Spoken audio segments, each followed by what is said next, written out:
Hello and welcome everyone to Max Spartans. આજથી આપણે એક નવી સિરીઝ સ્ટાર્ટ કરીએ છીએ જેનું નામ મેં આપ્યું છે કન્સેપ્ટ સિરીઝ. બરાબર. આ સિરીઝની અંદર આપણે મિકેનિકલના જેટલા પણ અલગ અલગ સબ્જેક્ટ છે એની અંદર જે બી નાના નાના કન્સેપ્ટ છે જેનું ડીપર લેવલ ઉપર અન્ડરસ્ટેન્ડિંગ જો આપણને સમજાઈ જાય ને તો આપણને એ સબ્જેક્ટના બીજા ઘણા બધા ટોપિક સમજવામાં પણ હેલ્પ મળશે. બરાબર.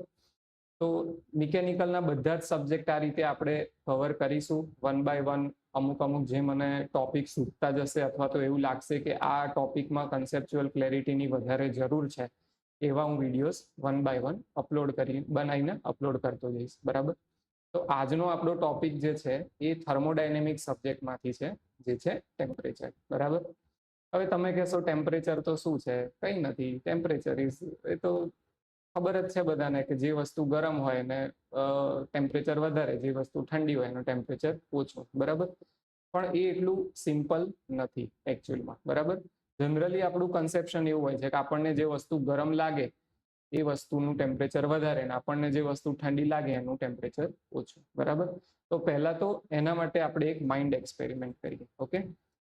હવે આમાં તમે જોઈ શકો છો એ પ્રમાણે બે રિંગ કન્સિડર કરો. એક રિંગ છે જે ગોલ્ડની બનેલી છે. બરાબર. અને બીજી રિંગ છે એ પ્લાસ્ટિકની છે. તમે બંને રિંગને ફ્રીજની અંદર મૂકી દીધી. બરાબર. અને એને એક અઠવાડિયું કે વોટ એવર ટાઈમ, જ્યાં સુધી એનું ટેમ્પરેચર સેમ ના થઈ જાય ત્યાં સુધી તમે એને ફ્રીઝરમાં રહેવા દીધી. બરાબર. એક વીક, એક મહિનો, એક વર્ષ, એના પછી તમે એને ફ્રીજમાંથી બહાર કાઢી. બરાબર. હવે તમે બંનેને ટચ કરીને જુઓ, તમને શું લાગે છે? મતલબ મનમાં વિચારો, તમે બંનેને ટચ કરો છો, તમને શું લાગે છે? તમને કઈ રિંગનું ટેમ્પરેચર ઓછું લાગશે અથવા તો કઈ રિંગ વધારે ઠંડી લાગશે ને કઈ રિંગ ઓછી ઠંડી લાગશે? તમારો આન્સર હશે કે ગોલ્ડ રિંગ વધારે ઠંડી લાગશે કમ્પેર ટુ પ્લાસ્ટિક રિંગ. બરાબર.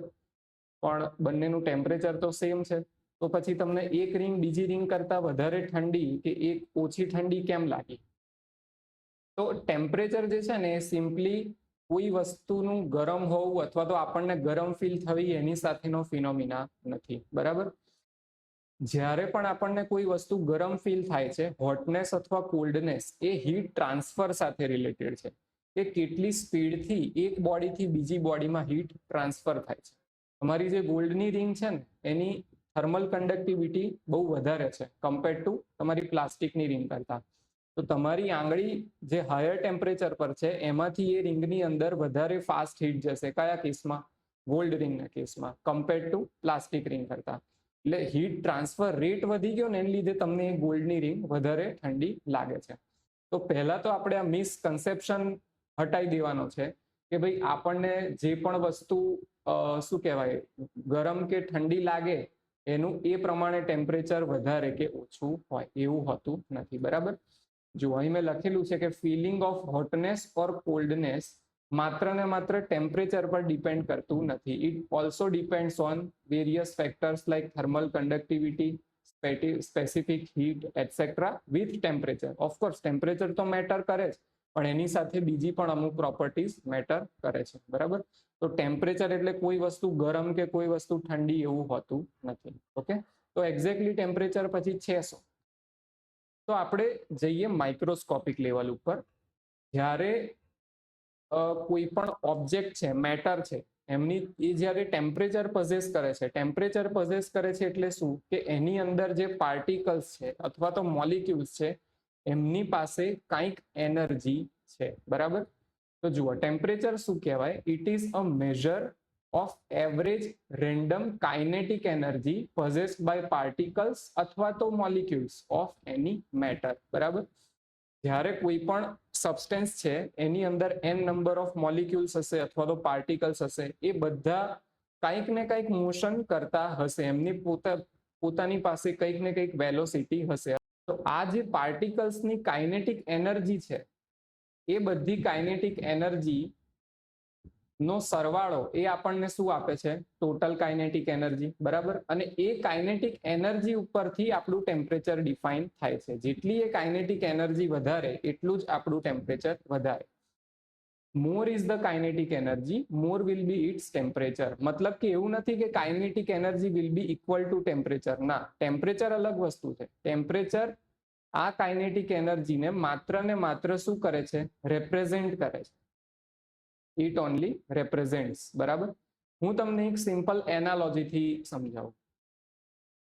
ફ્લુઇડ મિકેનિક્સમાં સપોઝ કરો આપણી જોડે બે ફ્લુઇડ કોલમ્સ છે, બંનેની હાઇટ h છે. બરાબર. Both are having height h. તો શું બંનેનું પ્રેશર બોટમમાં સેમ હશે? ના. કોના પર ડિપેન્ડ કરશે? એની ડેન્સિટી ઉપર, અથવા તો એનું ગ્રેવિટી તમે કોઈ અલગ જગ્યાએ એને મૂકી છે અલગ સિચ્યુએશનમાં, તો એના ઉપર અલ્ટિમેટ નેટ એક્સલરેશન કેટલું લાગે છે એના ઉપર. એ બધા ઉપર એનું પ્રેશર ડિપેન્ડ કરશે. બરાબર. તો ડાયરેક્ટલી હાઇટ જે છે એ પ્રેશર ડિનોટ કરતું નથી. કેટલું પ્રેશર હશે ઓનલી હાઇટ ઉપર ડિપેન્ડન્ટ નથી. બરાબર. એ શેના ઉપર ડિપેન્ડ કરે? ડેન્સિટી ઉપર પણ ડિપેન્ડ કરે. સેમ એવી જ રીતે જ્યારે તમે કહો છો કે ટેમ્પરેચર એ કાઇનેટિક એનર્જી નથી, કાઇનેટિક એનર્જીને શું કરે છે? રિપ્રેઝેન્ટ કરે છે. મતલબ કે જેટલી કાઇનેટિક એનર્જી વધારે એટલું તમારું ટેમ્પરેચર વધારે. સિમિલરલી અહીંયા પણ જેટલી તમારી ફ્લુઇડ કોલમની હાઇટ વધારે એટલું જ તમારું પ્રેશર વધારે. બરાબર. જુઓ અહીં મેં લખ્યું છે કે નીચે બોટમમાં કેટલું પ્રેશર ફીલ થશે એ માત્ર હાઇટ ઉપર ડિપેન્ડ નહીં કરે. It also depends on density and gravitational acceleration. બરાબર. એવી જ રીતે ટેમ્પરેચર પણ એક હાઇટ જેવો એક પેરામીટર જ છે. બરાબર. કેટલી હીટ એનર્જી સ્ટોર થશે એ ટેમ્પરેચરના કારણે in form of kinetic energy એક અલગ અલગ વસ્તુઓ ઉપર ડિપેન્ડ કરશે, જેમ કે ડેન્સિટી છે, સ્પેસિફિક હીટ છે, બીજી પણ ઘણી બધી પ્રોપર્ટીઝ પર. બરાબર. એટલે ટેમ્પરેચર જે છે એ કોને રિપ્રેઝેન્ટ કરે? કાઇનેટિક એનર્જીને રિપ્રેઝેન્ટ કરે. બરાબર. એટલું ખ્યાલ આવ્યો? કાઇનેટિક એનર્જી અને ટેમ્પરેચર એકબીજા સાથે રિલેટેડ હોય છે. આપણે એક કેસીસ ડિસ્કસ કરીએ. બરાબર. બે કેસીસ લઈશું. એ પહેલો એક કેસ લઈએ સોલિડનો. તમે કહેશો સોલિડમાં આમની જોડે કઈ રીતે વેલોસિટી હોય? બરાબર. જુઓ, સોલિડ છે ને આપણું આ રીતે લેટાઇસ ફોર્મમાં ગોઠવાયેલું હોય છે. બરાબર. કોઈ પણ સોલિડ તમે ઓબ્જેક્ટ લો તો એના જે મોલિક્યુલ્સ અથવા પાર્ટિકલ્સ જે છે આ રીતે લેટાઇસ ફોર્મમાં ગોઠવાયેલા હોય. તો આ મોલિક્યુલ જોડે કાઇનેટિક એનર્જી કઈ રીતે હોય? એ પોતાની મીન પોઝિશનના અરાઉન્ડ વાઇબ્રેટ કરતા હશે. બરાબર. કોઈ એક પર્ટિક્યુલર મીન વેલોસિટીથી.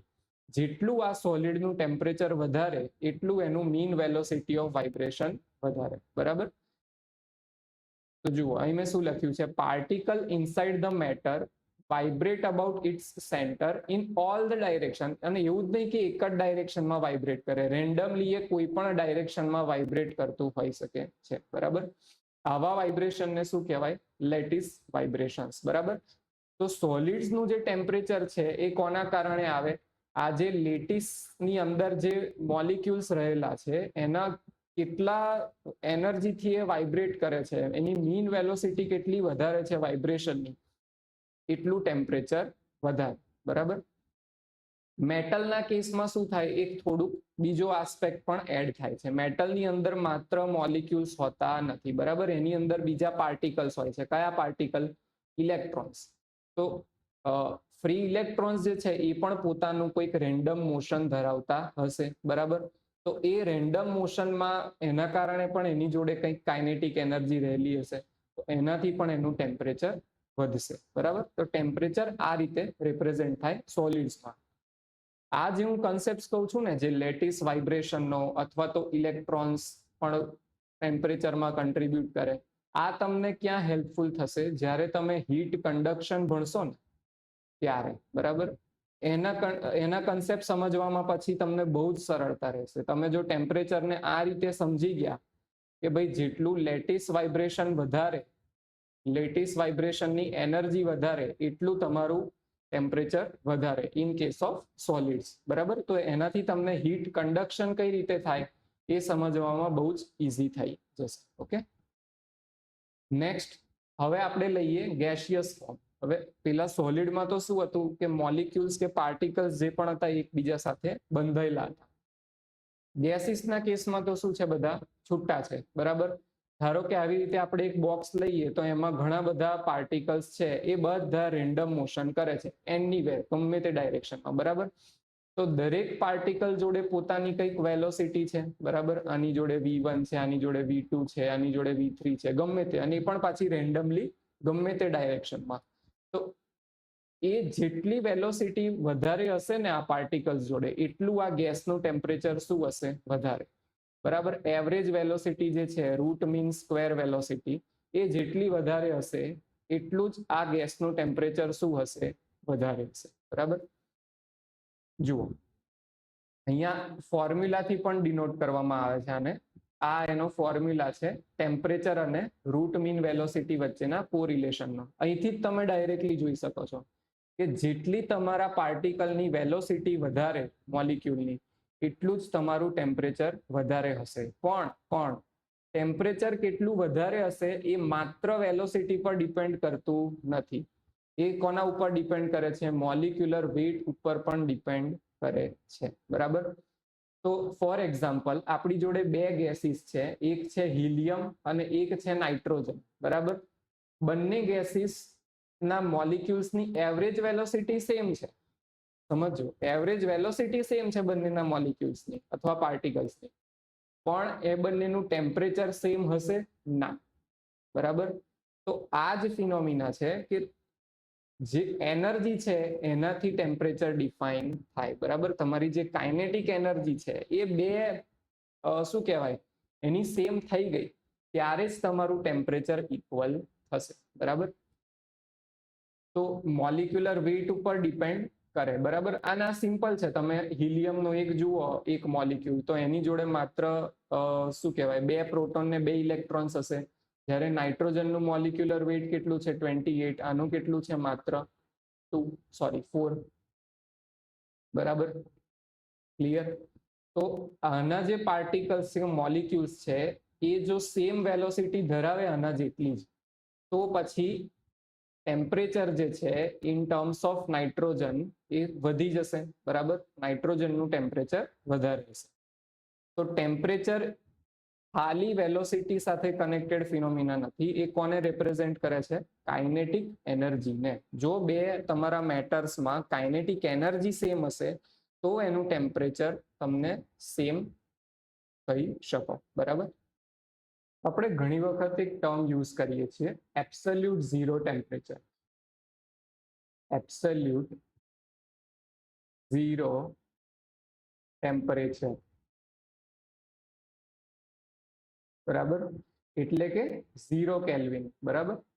તો આનો મતલબ શું થાય? એબ્સોલ્યુટ ઝીરો ટેમ્પરેચર એટલે તમારી જે વેલોસિટી છે અથવા તો જેટલી પણ તમારા મેટરમાં કાઇનેટિક એનર્જી મોલિક્યુલર લેવલ ઉપર રહેલી છે એ શું થઈ ગઈ? ઝીરો. બરાબર. જ્યારે તમારા કોઈ મેટરમાં મોલિક્યુલર લેવલ ઉપરની કાઇનેટિક એનર્જી ઝીરો થઈ ગઈ ત્યારે એને આપણે શું કહીશું? Absolute zero temperature. ઓકે. તો આની સાથે આપણો આ વિડીયો એન્ડ કરીએ. બરાબર. જો આ તમને ગમ્યો હોય, તમને આવા જ વિડીયોઝ બીજા જોઈતા હોય ફ્યુચરમાં, તો ચેનલને સબસ્ક્રાઇબ કરજો, લાઈક કરજો, શેર કરજો, જેનાથી રીચ વધે. બરાબર. મને પણ આવા વધારે વિડીયોઝ બનાવવાનું મોટિવેશન મળે. આપણી એક ટેલિગ્રામ કોમ્યુનિટી પણ બનાવી છે મેં. બરાબર. જેનું બે હેન્ડલ છે, એક છે @maxspartans અને બીજું છે maxspartan ડિસ્કશન. બરાબર. આમાં જે કાંઈ પણ અપડેટ હોય છે હું પોસ્ટ કરતો રહું છું. અને આ ડિસ્કશનમાં તમારે કોઈ પણ ડાઉટ હોય, કોઈ પણ પ્રિપરેશન કરતા હો, એના રિલેટેડ કોઈ ડાઉટ્સ ડિસ્કસ કરવા હોય મારી જોડે કે આપણી કોમ્યુનિટી જોડે, તો પણ તમે પોસ્ટ કરી શકો છો. ઓકે. તો જલ્દી મળીએ એક નવા વિડીયો સાથે. જય હિન્દ, જય ભારત.